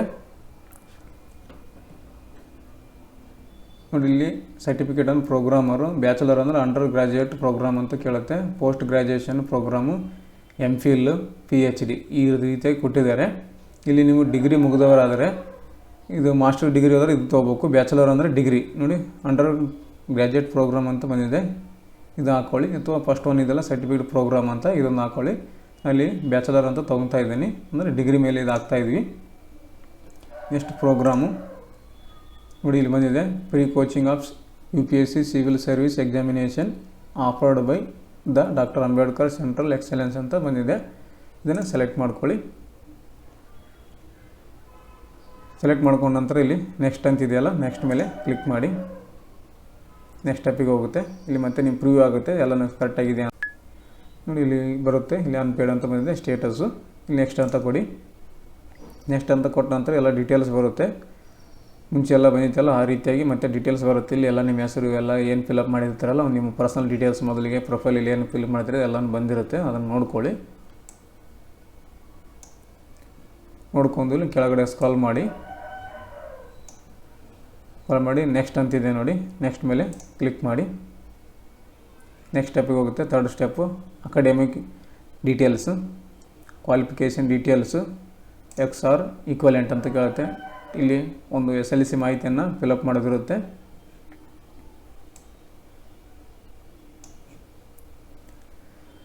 ನೋಡಿ ಇಲ್ಲಿ ಕ್ಲಾಸ್ X ಇಯರ್ ಪಾಸಿಂಗ್ ಅಂತ ಕೇಳುತ್ತೆ. SLC ಯಾವಾಗ ನೀವು ಪಾಸ್ ಆಗಿದ್ದೀರಾ ಅದೊಂದು ಡೇಟನ್ನು ಹಾಕಬೇಕಾಗುತ್ತೆ. SLC ನೀವು ಯಾವ ಒಂದು ಇಯರ್ನಲ್ಲಿ ಪಾಸ್ ಆಗಿದ್ದೀರಾ ಆ ಒಂದು ಇಯರ್ನ ಸೆಲೆಕ್ಟ್ ಮಾಡ್ಕೊಳ್ಳಿ. ನೆಕ್ಸ್ಟ್ ಅದಾದ ನಂತರ ಇಲ್ಲಿ ಕ್ಲಾಸ್ X ಪರ್ಸೆಂಟೇಜ್ ಕೇಳುತ್ತೆ. SLC ಪರ್ಸೆಂಟೇಜನ್ನು ಇಲ್ಲಿ ಎಂಟ್ರ್ ಮಾಡಬೇಕಾಗುತ್ತೆ. ಕ್ಲಾಸ್ X ಪರ್ಸೆಂಟೇಜ್ ಕೇಳುತ್ತೆ. ಇಲ್ಲಿ SLC ಪರ್ಸೆಂಟೇಜು ಎಕ್ಸಾಂಪಲ್ ಆಗಿ 80 ಅಂತ ಆಗ್ತಾಯಿದ್ದೀನಿ. ನಿಮ್ದು ಎಷ್ಟಿದೆ ಅಷ್ಟು ಹಾಕ್ಕೊಳ್ಳಿ. Class X name of the institute, ನೀವೊಂದು ಯಾವೊಂದು ಶಾಲೆಯಲ್ಲಿ ಅಥವಾ ಸ್ಕೂಲಲ್ಲಿ ಕಲ್ತಿದ್ದೀರ ಆ ಒಂದು ಇನ್ಸ್ಟಿಟ್ಯೂಟಿನ ಹೆಸರನ್ನು ಇಲ್ಲಿ ಎಂಟ್ರ್ ಮಾಡಬೇಕು. ಕ್ಲಾಸ್ ಬೋರ್ಡ್ ಯೂನಿವರ್ಸಿಟಿ ಅಂತ ಕೇಳುತ್ತೆ. ಈ ಒಂದು ಸೆಕೆಂಡ್ರಿ ಸ್ಕೂಲ್ ಎಜುಕೇಷನ್ ಅಂತ ಏನು ಬೋರ್ಡ್ ಇದೆಯಲ್ಲ SLC ಬೋರ್ಡು, ಆ ಒಂದು ನೇಮನ್ನು SLC ಮಾರ್ಕ್ಸ್ ಕಾರ್ಡ್ನಲ್ಲಿ ಇರುತ್ತೆ. ಆ ಒಂದು ಮಾರ್ಕ್ಸ್ ಕಾರ್ಡಲ್ಲಿ ಇರುವಂಥ ಬೋರ್ಡ್ ಹೆಸರನ್ನು ಇಲ್ಲಿ ಎಂಟ್ರ್ ಮಾಡಿ. ಅದಾದ ನಂತರ ಕ್ಲಾಸ್ X ಸಬ್ಜೆಕ್ಟ್ ಕಾಂಬಿನೇಷನ್ ಅಂತ ಕೇಳುತ್ತೆ. ಇಲ್ಲಿ ನಿಮ್ಮ ಸಬ್ಜೆಕ್ಟನ್ನು ಹೆಸರನ್ನು ಎಂಟ್ರ್ ಮಾಡಿ. ಒಟ್ಟು 6 ಸಬ್ಜೆಕ್ಟ್ ಇರ್ತಾವಲ್ಲ ಆ ಒಂದು 6 ಸಬ್ಜೆಕ್ಟನ್ನು ಇಲ್ಲಿ ಎಂಟ್ರ್ ಮಾಡಿ 6 ಸಬ್ಜೆಕ್ಟನ್ನು ಹೆಸರನ್ನು ಇಲ್ಲಿ ಹಾಕಿ. ಕ್ಲಾಸ್ X ಡಿವಿಷನ್ ಅಂತ ಕೇಳುತ್ತೆ. ಡಿವಿಷನ್ ಅಂದರೆ ವಿಭಾಗ, 10ನೇ ತರಗತಿ ವಿಭಾಗ, ಯಾವ ಒಂದು ವಿಭಾಗ ಅಂತ ಕೇಳುತ್ತೆ. ಇದು ಆ್ಯಕ್ಚುಲಿ CBSE ಸಿಲೆಬಸ್ ಇದ್ದವರಿಗೆ ಇದಾಗುತ್ತೆ, ಅಪ್ಲಿಕೇಬಲ್ ಆಗುತ್ತೆ. ಬಟ್ ಇಲ್ಲಿ ಸ್ಟಾರ್ ಮಾರ್ಕ್ ಇದೆ, ಸೊ ಇದನ್ನು ಹಾಕಬೇಕಾಗುತ್ತೆ. ಕ್ಲಾಸ್ X ಡಿವಿಷನ್ ಅಂದರೆ ಇಲ್ಲಿ A ಅಂತ ಟೈಪ್ ಮಾಡ್ಕೊಳ್ಳಿ. ABCD ಈ ರೀತಿಯಾಗಿ ಡಿವಿಷನ್ ಕೊಟ್ಕೋಬೇಕಾಗುತ್ತೆ. ಇಲ್ಲಿ ಸಬ್ಜೆಕ್ಟ್ ಹಾಕ್ಕೊಳ್ಳಿ. ಇಲ್ಲಿ ಯೂನಿವರ್ಸಿಟಿ ಅಥವಾ ಬೋರ್ಡು SLC ಬೋರ್ಡ್ನ ನೇಮ್ ಹಾಕ್ಕೊಳ್ಳಿ. ಇಲ್ಲಿ ಕಾಲೇಜು ಸ್ಕೂಲ್ ಹೆಸರನ್ನು ಹಾಕ್ಕೊಳ್ಳಿ. ಇದಿಷ್ಟು ಆದ ನಂತರ ನೆಕ್ಸ್ಟ್ ನೋಡಿ ಕ್ವಾಲಿಫಿಕೇಷನ್ ಡೀಟೇಲ್ಸು 12th ಅಂತ ಕೊಟ್ಟಿದ್ದಾರೆ. 12th ಅವರ್ ಈಕ್ವಲೆಂಟ್ 12ನೇ ತರಗತಿ ಡೀಟೇಲ್ಸನ್ನು ಹಾಕಬೇಕು. ಇದು ಕೂಡ ಸೇಮ್ ಅಷ್ಟೇ. ಇಲ್ಲಿ ಪಾಸಿಂಗ್ ಇಯರು ಯಾವೊಂದು ಇಯರಿಗೆ ನೀವು ಪಾಸ್ ಆಗಿರೋ ಒಂದು PUC ಅದನ್ನು ಹಾಕಬೇಕಾಗುತ್ತೆ. ಅದಾದ ನಂತರ ಇಲ್ಲಿ ಒಂದು ಪರ್ಸೆಂಟೇಜನ್ನು ಹಾಕಬೇಕಾಗುತ್ತೆ, PUC ಪರ್ಸೆಂಟೇಜು. ಅದಾದ ನಂತರ ಒಂದು PUC ಯಾವೊಂದು ಒಂದು ಕಾಲೇಜಲ್ಲಿ ಓದಿದ್ದೀರಾ ಆ ಒಂದು ಕಾಲೇಜ್ ಇನ್ಸ್ಟಿಟ್ಯೂಟ್ ನೇಮ್ ಹಾಕಬೇಕಾಗುತ್ತೆ. ಅದೇ ರೀತಿಯಾಗಿ ಇಲ್ಲೊಂದು PUC ಬೋರ್ಡನ್ನು ಹಾಕಬೇಕಾಗುತ್ತೆ. ಒಂದು PUC ಮಾರ್ಕ್ಸ್ ಕಾರ್ಡ್ನಲ್ಲಿ ಇರುತ್ತೆ ಒಂದು ಬೋರ್ಡ್ ನೇಮು, ಆ ಒಂದು ನೇಮನ್ನು ಹಾಕ್ಕೊಳ್ಳಿ. ಅದಾದ ನಂತರ ಇಲ್ಲಿ ಸಬ್ಜೆಕ್ಟ್ ಕಾಂಬಿನೇಷನು ನೋಡಿ, ಕ್ಲಾಸ್ 12th ಸಬ್ಜೆಕ್ಟ್ ಕಾಂಬಿನೇಷನ್. ಇಲ್ಲಿ ಕೂಡ ಅಷ್ಟೇ ನಿಮ್ಮ ಎಲ್ಲ ಸಬ್ಜೆಕ್ಟ್ನ ಹೆಸರನ್ನು ಇಲ್ಲಿ ಎಂಟ್ರ್ ಮಾಡಿಬಿಡಿ. ಸ್ಟೆಪ್ ಬೈ ಸ್ಟೆಪ್ ಇಲ್ಲಿ 6 ಸಬ್ಜೆಕ್ಟನ್ನು ಎಂಟ್ರ್ ಮಾಡ್ಕೊಳ್ಳಿ. ಇಲ್ಲಿ ಕ್ಲಾಸ್ ಡಿವಿಷನ್ ಕೇಳುತ್ತೆ, ಇಲ್ಲಿ ಕೂಡ ಅಷ್ಟೇ A ಅಂತ ಹಾಕ್ಕೊಳ್ಳಿ. ಇದನ್ನು ಸೇಮ್ SLC ಏನಲ್ಲಿ ಯಾವ ರೀತಿ ಮೇಲ್ಗಡೆ ಎಂಟ್ರಿ ಮಾಡ್ತೀರಾ ಅದೇ ರೀತಿಯಾಗಿ ಇಲ್ಲಿ PUC ಎಂಟ್ರ್ ಮಾಡಿ. ಅದಾದ ನಂತರ ನೋಡಿ ಗ್ರ್ಯಾಜುಯೇಷನ್ ಅವ್ರ ಈಕ್ವಲೆಂಟ್. ಇಲ್ಲಿ ನೋಡಿ ಡಿಗ್ರಿದು ಹಾಕಬೇಕಾಗುತ್ತೆ. ಇಲ್ಲಿ ಕೂಡ ಅಷ್ಟೇ ನೀವು ಸೇಮ್ ಅದೇ ರೀತಿಯಾಗಿ ಇಲ್ಲಿದು ಎಂಟ್ರಿ ಮಾಡಬೇಕಾಗುತ್ತೆ. ನೋಡಿ ಇಲ್ಲಿ ಗ್ರ್ಯಾಜುಯೇಷನ್ ಕ್ವಾಲಿಫಿಕೇಷನ್ ಕೇಳುತ್ತೆ. ಪಾಸ್ಡ್ ಆರ್ ಅಪೇರ್ಡ್ ಅಂತ ಬಂದಿದೆ, ಅಪೇರಿಂಗ್ ಅಂತ. ಇವಾಗ ನೀವು ಓದ್ತಾ ಇದ್ದರೆ ಡಿಗ್ರಿ ಅಪೇರಿಂಗ್ ಅಂತ ಹಾಕಬೇಕಾಗುತ್ತೆ. ಪಾಸ್ ಆಗಿದ್ದರೆ ಪಾಸ್ ಅಂತ ಹಾಕ್ಕೊಳ್ಳಿ. ಗ್ರ್ಯಾಜುಯೇಷನ್ ಇಯರ್ ಪಾಸ್ಡ್ ಅಂತ ಕೇಳುತ್ತೆ. ಯಾವ ಒಂದು ಇಯರ್ನಲ್ಲಿ ನೀವು ಪಾಸ್ ಆಗಿದ್ದೀರ ಡಿಗ್ರಿ ಅನ್ನೋದು ಇಲ್ಲಿ ಎಂಟ್ರ್ ಮಾಡ್ಕೊಳ್ಳಿ. ಅದಾದ ನಂತರ ಗ್ರ್ಯಾಜುಯೇಷನ್ ಸಬ್ಜೆಕ್ಟ್ ಕಾಂಬಿನೇಷನ್ ಯಾವೆಲ್ಲ ಸಬ್ಜೆಕ್ಟ್ ಇದಾವೆ ನಿಮಗೆ ಗ್ರ್ಯಾಜುಯೇಷನಲ್ಲಿ ಅಂದರೆ ಲಾಸ್ಟ್ ಇಯರ್ದು ಸಬ್ಜೆಕ್ಟ್ ಏನಿದಾವಲ್ಲ ಫೈನಲ್ ಇಯರ್ದು 6M ಆ ಒಂದು ಸಬ್ಜೆಕ್ಟ್ ಹೆಸರನ್ನು ಇಲ್ಲಿ ಎಂಟ್ರ್ ಮಾಡಿ. ನೋಡಿ ಯಾವ್ಯಾವ passed or appearing graduation with honours ಅಂತ ಕೇಳುತ್ತೆ. ಇಲ್ಲಿ ನೋ ಅಂತ ಟಿಕ್ ಮಾಡ್ಕೊಳ್ಳಿ. ಆನರ್ಸ್ ಅಂದರೆ ಪದವಿಗಳು ಅಥವಾ ಗೌರವ ಅಂತ ಆಗುತ್ತೆ. ಅಂದರೆ ಯಾವುದಾದ್ರೂ ನೀವು ಡಿಗ್ರಿಯಲ್ಲಿ ಫಸ್ಟ್ ಕ್ಲಾಸ್ ರ್ಯಾಂಕ್ ಬಂದಿದ್ದರೆ, ಡಿಸ್ಟಿಕ್, ತಾಲೂಕು ಅಥವಾ ಯೂನಿವರ್ಸಿಟಿಗೆ ಫಸ್ಟ್ ಬಂದರೆ ಇಲ್ಲಿ S ಅಂತ ಕೊಡಬೇಕಾಗುತ್ತೆ. S ಅಂತ ಕೊಟ್ಟರೆ ಇಲ್ಲಿ ಆನರ್ಸ್ ಸಬ್ಜೆಕ್ಟ್ ಕೇಳುತ್ತೆ. ಯಾವೊಂದು ಸಬ್ಜೆಕ್ಟ್ನಲ್ಲಿ ನೀವು ಒಂದು ಮೆಡಲ್ನ ಪಡ್ಕೊಂಡಿದ್ರೆ, ಅದರ ಗೌರವ ಪಡ್ಕೊಂಡಿದ್ದೀರಾ, ರ್ಯಾಂಕ್ ಬಂದಿದ್ದೀರಾ ಅಂತ ಇಲ್ಲಿ ಸಬ್ಜೆಕ್ಟ್ ಹೆಸರು ಹಾಕಬೇಕಾಗುತ್ತೆ. ನಾವು ಯಾವುದೇ ರೀತಿ ಪದವಿ ಗೌರವ ಅಥವಾ ರ್ಯಾಂಕ್ ಬಂದಿಲ್ಲ, ಸೊ ಹಾಗಾಗಿ ನೋ ಅಂತ ಕೊಡ್ತಾಯಿದ್ದೀನಿ. ನೀವು ಯಾವುದನ್ನು ರ್ಯಾಂಕ್ ಬಂದಿದ್ದರೆ ಇಲ್ಲಿ S ಅಂತ ಕೊಟ್ಟು ಸಬ್ಜೆಕ್ಟ್ ಹಾಕಬೇಕಾಗುತ್ತೆ. ನೆಕ್ಸ್ಟ್ ಸ್ಟೆಪ್ ನೋಡಿ graduation name of the board ಅಂತ ಕೇಳುತ್ತೆ. ಈ ಒಂದು ಯೂನಿವರ್ಸಿಟಿ ನೋಡಿ ಸೆಂಟ್ರಲ್ ಯೂನಿವರ್ಸಿಟಿ ಆಫ್ ಕರ್ನಾಟಕ. ಈ ಒಂದು ಯೂನಿವರ್ಸಿಟಿನಲ್ಲಿ ನೀವು ಒಂದು ಗ್ರ್ಯಾಜುಯೇಟ್ ಆಗಿದ್ದರೆ ಇದನ್ನು ಸೆಲೆಕ್ಟ್ ಮಾಡ್ಬೇಕು. ಬೇರೆ ಯೂನಿವರ್ಸಿಟಿ ಆಗಿದ್ದರೆ ಬೇರೆ ಅದರ್ಸ್ ಅಂತ ಕೊಡಿ. ನೋಡಿ graduation name of the other board ಅಂತ ಕೇಳುತ್ತೆ. ಯಾವ ಒಂದು ಯೂನಿವರ್ಸಿಟಿನಲ್ಲಿ ಮುಗಿದಿದೆ ಆ ಒಂದು ಯೂನಿವರ್ಸಿಟಿ ಹೆಸರನ್ನು ಇಲ್ಲಿ ಹಾಕಬೇಕು. PUC SLC ಹಾಕಿದ್ರಲ್ಲ ಅದೇ ರೀತಿಯಾಗಿ ನಿಮ್ಮ ಡಿಗ್ರಿ ಮಾರ್ಕ್ಸ್ ಕಾರ್ಡ್ನಲ್ಲಿ ಒಂದು ಯೂನಿವರ್ಸಿಟಿ ನೇಮ್ ಇರುತ್ತೆ, ಆ ಒಂದು ಯೂನಿವರ್ಸಿಟಿ ನೇಮನ್ನು ಇಲ್ಲಿ ಎಂಟ್ರ್ ಮಾಡಿ. ಗ್ರ್ಯಾಜುಯೇಷನ್ ಇನ್ಸ್ಟಿಟ್ಯೂಷನ್ ಅವ್ರ ಕಾಲೇಜ್ ಅಂತ ಕೇಳುತ್ತೆ. ಯಾವ ಒಂದು ಡಿಗ್ರಿ ಕಾಲೇಜಲ್ಲಿ ಯಾವ ಒಂದು ಕಾಲೇಜಲ್ಲಿ ಓದಿದ್ದೀರಾ ಡಿಗ್ರಿ ಅದೊಂದು ಕಾಲೇಜಿನ ಹೆಸರನ್ನು ಇಲ್ಲಿ ಎಂಟ್ರ್ ಮಾಡಿ. ಅದೇ ರೀತಿಯಾಗಿ ಗ್ರ್ಯಾಜುಯೇಷನ್ ಕೋರ್ಸ್ ನೇಮ್ ಅಂತ ಕೇಳುತ್ತೆ. ಯಾವ ಒಂದು ಕೋರ್ಸ್ ನೀವು ಮಾಡಿದ್ದೀರಾ, BA, BCom, MBA, MCA, CA ಈ ರೀತಿಯಾಗಿ ನಿಮ್ದು ಯಾವ ಕೋರ್ಸ್ ಮುಗಿದಿದೆಯೋ ಆ ಒಂದು ಕೋರ್ಸನ್ನು ಇಲ್ಲಿ ಎಂಟ್ರ್ ಮಾಡಿ.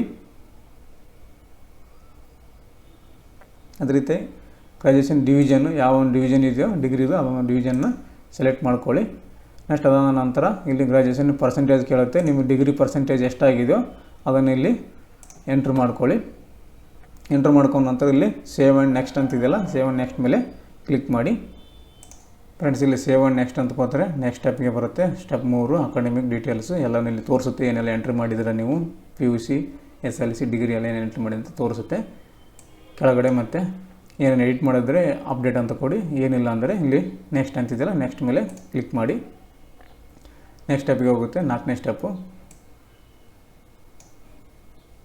ನೋಡಿ, ಅದರ ಡೀಟೇಲ್ಸು.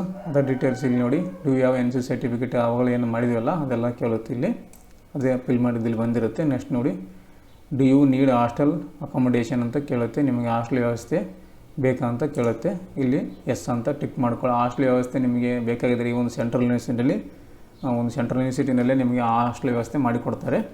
ನಿಮಗೆ ಹಾಸ್ಟೆಲ್ ವ್ಯವಸ್ಥೆ ಬೇಕಂದರೆ ಎಸ್ ಅಂತ, ಮಾಡಿಲ್ಲ ಅಂದರೆ ನೋ ಅಂತ ಕೊಡಬೇಕಾಗುತ್ತೆ. Do you have any illness which required continues or emergency medical attention ಅಂತ ಕೇಳುತ್ತೆ. ನಿಮಗೆ ಯಾವುದೇ ರೀತಿಯ ಒಂದು ಮೆಡಿಕಲ್ ಒಂದು ಕೊರತೆ ಇದೆಯಾ ಅಂತ ಕೇಳುತ್ತೆ. ನೀವೆಲ್ಲ ಕೊರತೆ ಯಾವುದು ಇದಿಲ್ಲ ಅಂದರೆ ನೋ ಅಂತ ಕೊಡಿ. ನಿಮ್ಗೆ ಯಾವುದೇ ಥರ ಒಂದು ಏನು ತೊಂದರೆ ಇದ್ದರೆ, ಮೆಡಿಕಲ್ ಏನಾದರೂ ತೊಂದರೆ ಪ್ರಾಬ್ಲಮ್ ಇದ್ದರೆ ಇಲ್ಲಿ ಎಸ್ ಅಂತ ಕೊಡಬೇಕಾಗುತ್ತೆ. ನೋಡಿ, ನೆಕ್ಸ್ಟ್ ಇಲ್ಲಿ ಸೇವ್ ಆನ್ ನೆಕ್ಸ್ಟ್ ಅಂತ ಕೊಡಿ. ನೆಕ್ಸ್ಟ್ ಸ್ಟೆಪ್ಪಿಗೆ ಬರುತ್ತೆ. ಇಲ್ಲಿ ಎಲ್ಲ ನೀವು ಫಿಲ್ ಮಾಡಿದ್ದು ತೋರಿಸುತ್ತೆ ಮತ್ತೆ ಸಲ. ಮತ್ತು ಇಲ್ಲಿ ನೆಕ್ಸ್ಟ್ ಅಂತ ಕೊಡಿ. ನೋಡಿ, ಇಲ್ಲಿ ಅಪ್ಲೋಡ್ ಅಂತ ಕೇಳುತ್ತೆ. ನೆಕ್ಸ್ಟ್ ಸ್ಟೆಪ್ಪು ನೋಡಿ, ನೆಕ್ಸ್ಟ್ ಸ್ಟೆಪ್ ಅಪ್ಲೋಡ್ 5ನೇ ಸ್ಟೆಪ್ ಇದು. ಅಲ್ಲಿ ಅಪ್ಲೋಡ್ ಮಾಡೋದಿರುತ್ತೆ. ಇಲ್ಲಿ ಕೂಡ ಅಷ್ಟೇ, ಆವಾಗಲೇ ನಾನು ಫೋಟೋ, ಸಿಗ್ನೇಚರ್ ಮತ್ತು ಕಾಸ್ಟ್ ಸರ್ಟಿಫಿಕೇಟನ್ನು ಅಪ್ಲೋಡ್ ಮಾಡಿದ್ದೀನಿ. ಅಪ್ಲೋಡ್ ಮಾಡಿದ ಸಲುವಾಗಿ ಇಲ್ಲಿ ತೋರಿಸ್ತಾ ಇದ್ದೀನಿ ನೋಡಿ. ಇಲ್ಲಿ ಕ್ಲಿಕ್ ಮಾಡಿದರೆ ಈ ಒಂದು ಐ ಸಿಂಬಲ್, ಕಣ್ಣಿನ ಚಿತ್ರ ಕಾಣ್ತಾ ಇದೆ. ಇಲ್ಲಿ ಕ್ಲಿಕ್ ಮಾಡಿದರೆ ನಾನು ಏನೆಲ್ಲ ಅಪ್ಲೋಡ್ ಮಾಡಿದ್ದೀನಿ ಅಂತ ಇಲ್ಲಿ ಕಾಣಿಸುತ್ತೆ. ಇಲ್ಲಿ ಅಪ್ಲೋಡ್ ಮಾಡಿದ್ದು ಈ ರೀತಿಯ ಬರುತ್ತೆ. 3 ಅಪ್ಲೋಡ್ ಮಾಡಿದ್ದೀನಿ, ಈ ರೀತಿಯ ಬಂದಿದೆ. ಇನ್ನು ನೋಡಿ, 10th ಕ್ಲಾಸು, PUC, ಡಿಗ್ರಿ 3 ಮಾಡಬೇಕಾಗುತ್ತೆ. ನೆಕ್ಸ್ಟ್ ಇಲ್ಲಿ CLC ಅದು ಪ್ರೊವಿಷನಲ್ ಸರ್ಟಿಫಿಕೇಟ್ ನೋಡಿ. ಡಿಗ್ರಿ ಮುಗಿದ ನಂತರ ಒಂದು ಪ್ರೊವಿಷನಲ್ ಸರ್ಟಿಫಿಕೇಟನ್ನು ಕೊಟ್ಟಿರ್ತಾರೆ. ಇಲ್ಲಿ ಡಿಗ್ರಿ ಫೈನಲ್ ಸರ್ಟಿಫಿಕೇಟನ್ನು ಅಪ್ಲೋಡ್ ಮಾಡಿ, ಇಲ್ಲಿ ಪ್ರೊವಿಷನಲ್ ಸರ್ಟಿಫಿಕೇಟನ್ನು ಅಪ್ಲೋಡ್ ಮಾಡಿ 3 ಅಪ್ಲೋಡ್ ಮಾಡಬೇಕಾಗುತ್ತೆ. SLC, PUC, ಡಿಗ್ರಿ ಮತ್ತು ಡಿಗ್ರಿ ಆದ ನಂತರ ಪ್ರೊವಿಷನಲ್ ಸರ್ಟಿಫಿಕೇಟ್ ಬರುತ್ತಲ್ಲ ಫೈನಲ್, ಯೂಸನ್ನು ಅಪ್ಲೋಡ್ ಮಾಡಿ. ನೆಕ್ಸ್ಟ್ ಇಲ್ಲಿ ಪ್ರಿವ್ಯೂ ಅಂತಿದೆ ನೋಡಿ, ಪ್ರಿವ್ಯೂ ಮೇಲೆ ಕ್ಲಿಕ್ ಮಾಡಿ. ನೋಡಿ, ಇಲ್ಲಿ ಇನ್ನೊಂದು ಗಮನಿಸಬೇಕಾದ ವಿಚಾರ, ಇಲ್ಲಿ JPG ಫಾರ್ಮೆಟು PDF ಎರಡೂ ಕೊಟ್ಟಿದ್ದಾರೆ. ಈ ಒಂದು ಫೈಲು PDF ಮೇಲೆ ಇದ್ರೂ ನಡೆಯುತ್ತೆ, JPG ಫಾರ್ಮೆಟಲ್ಲಿ ಇದ್ರೂ ಕೂಡ ನಡೆಯುತ್ತೆ ಅಂತ ಕೊಟ್ಟಿದ್ದಾರೆ. ನಿಮ್ದು ಯಾವುದರಲ್ಲಿ ಸ್ಕ್ಯಾನ್ ಮಾಡ್ಕೊಂಡು ಇದನ್ನು ಅಪ್ಲೋಡ್ ಮಾಡಿ. ನೆಕ್ಸ್ಟ್ ಎಲ್ಲ ಅಪ್ಲೋಡ್ ಮಾಡಿ ಇಲ್ಲಿ ಪ್ರಿವ್ಯೂ ಅಂತಿದ್ದಲ್ಲ, ಪ್ರಿವ್ಯೂ ಮೇಲೆ ಕ್ಲಿಕ್ ಮಾಡಿ. ನೋಡಿ, ಪ್ರಿವ್ಯೂ ಕೊಟ್ಟ ನಂತರ ಈ ರೀತಿಯಾಗಿ ಬರುತ್ತೆ. ಎಲ್ಲ ಡೀಟೇಲ್ಸ್ ಇರುತ್ತೆ ಫಿಲ್ ಮಾಡಿದ್ದು. ಮತ್ತು ಇಲ್ಲಿ ಸೈಡಿಗೆ ಫೋಟೋ ಮತ್ತು QR ಕೋಡ್ ಬಂದಿದೆ. ಇಲ್ಲಿ ಈ ರೀತಿಯಾಗಿ ಬರಬೇಕು. ನೆಕ್ಸ್ಟ್ ಇದನ್ನು ಕೆಳಗಡೆ ಸ್ಕ್ರಾಲ್ ಮಾಡ್ಕೊಳ್ಳಿ. ನೆಕ್ಸ್ಟ್ ಸ್ಟೆಪ್ಪೇ ಪೇ ಮಾಡಿ ನೋಡಿ. ಪೇಮೆಂಟ್ಸ್ ಲಾಸ್ಟ್ ಸ್ಟೆಪ್ಪು, ಪೇಮೆಂಟ್ಸು ಇಷ್ಟೆಲ್ಲ ಬಂದ ನಂತರ ಇದು ಫೈನಲ್. ಇದು ಕೆಳಗಡೆ ಸ್ಕ್ರಾಲ್ ಮಾಡ್ಕೊಳ್ಳಿ. ನೋಡಿ, ಸ್ಕ್ರಾಲ್ ಮಾಡಿ ಕೆಳಗಡೆ ಈ ರೀತಿಯಾಗಿ ಬರುತ್ತೆ. ಪ್ರಿವಿಯಸ್ ಹಿಂದಕ್ಕೆ ಹೋಗ್ಬೇಕಾಗುತ್ತೆ. ಏನಾದರೂ ತಿದ್ದುಪಡಿ ಮಾಡಿದ್ರೆ ಪ್ರಿವಿಯಸ್ ಹಿಂದಗಡೆ. ನೆಕ್ಸ್ಟ್ ಇಲ್ಲಿ ಪೇ ಅಂತಿದೆ, ಇಲ್ಲಿ ಪೇ ಮಾಡಬೇಕಾಗುತ್ತೆ. ಇಲ್ಲಿ ನೋಡಿ, ಸಿಗ್ನೇಚರ್ ಬಂದಿದೆ. ನೀವು ಒಂದು ಎಲ್ಲ ಫೈಲ್ ಲಿಂಕು ಇಲ್ಲಿದ್ದಾವೆ. ಅಪ್ಲೋಡ್ ಅಂತ ಬಂದಿದೆ. ಎಲ್ಲ ಡಾಕ್ಯುಮೆಂಟನ್ನು ಅಪ್ಲೋಡ್ ಮಾಡಿದ್ದೀನಿ ನಾನು. ಇಲ್ಲಿ ಅಪ್ಲೋಡೆಡ್ ಅಂತ ಬಂದಿದೆ. ಇಲ್ಲಿ ಕೆಳಗಡೆ ಸಿಗ್ನೇಚರ್ ಕೂಡ ಬಂದಿದೆ. ಇಲ್ಲ ಬ್ಲರ್ ಐಡ್ ಮಾಡಿದ್ದೇನೆ. ನೆಕ್ಸ್ಟ್ ಸ್ಟೆಪ್ ಇಲ್ಲಿ ಪೇ ಅಂತ ಕೊಡಿ. ನೋಡಿ, ನೆಕ್ಸ್ಟ್ ಸ್ಟೆಪ್ಪಿಗೆ ಬಂದಿದೆ ಪೇಮೆಂಟ್ಸ್. ಇಲ್ಲಿ ಹೆಸರು ಎಲ್ಲ ಬಂದಿದೆ.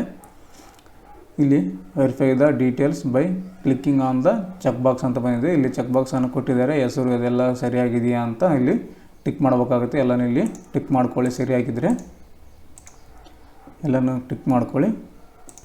ನೋಡಿ, ಎಲ್ಲನೂ ಇಲ್ಲಿ ಚೆಕ್ ಬಾಕ್ಸಲ್ಲಿ ಎಲ್ಲನೂ ಸರಿಯಾಗಿದೆ ಅಂತ ಟಿಕ್ ಮಾಡ್ಕೊಳ್ಳಿ. ಎಲ್ಲನೂ ಟಿಕ್ ಮಾಡ್ಕೊಂಡು ಇಲ್ಲಿ ಸಬ್ಮಿಟ್ ಅಪ್ಲಿಕೇಶನ್ ಅಂತಿದೆಯಲ್ಲ, ಸಬ್ಮಿಟ್ ಅಪ್ಲಿಕೇಶನ್ ಇಲ್ಲಿ ಕ್ಲಿಕ್ ಮಾಡಿ. ಅಥವಾ ಇಲ್ಲಿ ಹೋಮ್ ಅಂತಿದೆ, ಪೇ ಲೇಟರ್, ಆ ನಂತರ ನೀವು ಪೇಮೆಂಟನ್ನು ಮಾಡೋದಿರುತ್ತೆ. ಇಲ್ಲಿ ಹೋಮ್ ಪೇಜಿಗೆ ಇಲ್ಲಿ ಕ್ಲಿಕ್ ಮಾಡಿದ್ರೆ ಹೋಮ್ ಪೇಜಿಗೆ ಹೋಗುತ್ತೆ. ಆ ನಂತರ ನೀವು ಪೇಮೆಂಟ್ ಮಾಡಬೇಕಾಗುತ್ತೆ. ಇಲ್ಲಿ ಸಬ್ಮಿಟ್ ಅಪ್ಲಿಕೇಶನ್ ಕೊಟ್ಟರೆ ಪೇಮೆಂಟ್ಗೆ ಹೋಗುತ್ತೆ. ನೋಡಿ, ನಾನು ಸಬ್ಮಿಟ್ ಅಂತ ಕೊಟ್ಟಿದೆ. ಯಾವುದೇ ರೀತಿ ಪೇಮೆಂಟ್ ಏನು ಕೇಳಿಲ್ಲ. ನೋಡಿ, ಡೈರೆಕ್ಟಾಗಿ ಈ ರೀತಿಯಾಗಿ ಬಂದಿದೆ. Your application has been successfully received ಅಂತ ಬಂದಿದೆ. ಈ ರೀತಿಯಾಗಿ ರಿಸೀವ್ಡ್ ಅಂತ ಬರಬೇಕು. ಯಾವುದೇ ರೀತಿ ಪೇಮೆಂಟ್ ಏನು ತೊಗೊಲಿಲ್ಲ. ನಾನು ಪೇಮೆಂಟ್ ಇದೆ ಅಂತ ಅಂದ್ಕೊಂಡೆ, ಬಟ್ ಪೇಮೆಂಟು ತೊಗೊಲಿಲ್ಲ ಅದು. ನೋಡಿ, ಇಲ್ಲಿ ಬಂದಿದೆ ಅಪ್ಲೈಡ್ ಪ್ರೋಗ್ರಾಮು. ಇಲ್ಲಿ ಲಿಸ್ಟ್ ಬರುತ್ತೆ, ಫಾರಮ್ ನಂಬರು, ಇಲ್ಲಿ ಅಪ್ಲಿಕೇಶನ್ ನಂಬರ್ ಬಂದಿದೆ, ಪ್ರೋಗ್ರಾಮು, ಪ್ರೀ ಕೋಚ್, ಇಲ್ಲಿ examination upload by doctor B R Ambedkar centre excellence ಅಂತ ಬಂದಿದೆ. ಇಲ್ಲಿ ಆ್ಯಕ್ಷನ್ನು ಪ್ರಿಂಟ್ ಅಂತ ಬಂದಿದೆ. ನೋಡಿ, print application, admission action. Next admission ಆದ ನಂತರ ಇಲ್ಲಿ ಸ್ಟೇಟಸ್ ಕೂಡ ತೋರಿಸುತ್ತೆ. ಇಲ್ಲಿ ಪ್ರಿಂಟ್ ಫಾರ್ಮ್ ಅಂತಿದೆ ನೋಡಿ, ಪ್ರಿಂಟ್ ಫಾರ್ಮ್ ಮೇಲೆ ಕ್ಲಿಕ್ ಮಾಡಿ.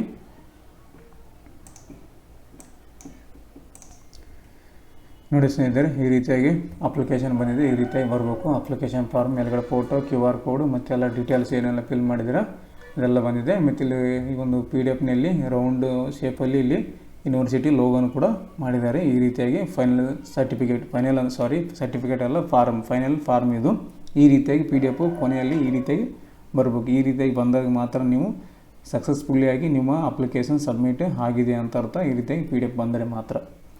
ಸ್ನೇಹಿತರೆ, ನಿಮಗೆ ಇದೆಲ್ಲ ಒಂದು ಸ್ಟೆಪ್ ಬೈ ಸ್ಟೆಪ್ ಹೇಳಿಕೊಟ್ಟಿದ್ದೀನಿ. ವಿಡಿಯೋ ಅರ್ಥ ಆಗಿದೆ ಅಂದ್ಕೊತೀನಿ. ವಿಡಿಯೋದಲ್ಲಿ ಏನಾದರೂ ಡೌಟ್ ಇದ್ದರೆ ಕಮೆಂಟ್ ಮಾಡಿ ತಿಳಿಸಿ, ಹೇಳಿಕೊಡ್ತೇನೆ. ಅದು ಇನ್ನೂ ಹೆಚ್ಚಿನ ಮಾಹಿತಿ ಕೂಡ ಒಂದು ವಿಡಿಯೋದ ಡಿಸ್ಕ್ರಿಪ್ಷನಲ್ಲಿ ಕೊಟ್ಟಿರ್ತೇನೆ, ಲಿಂಕ್ ಕೂಡ ಕೊಟ್ಟಿರ್ತೇನೆ.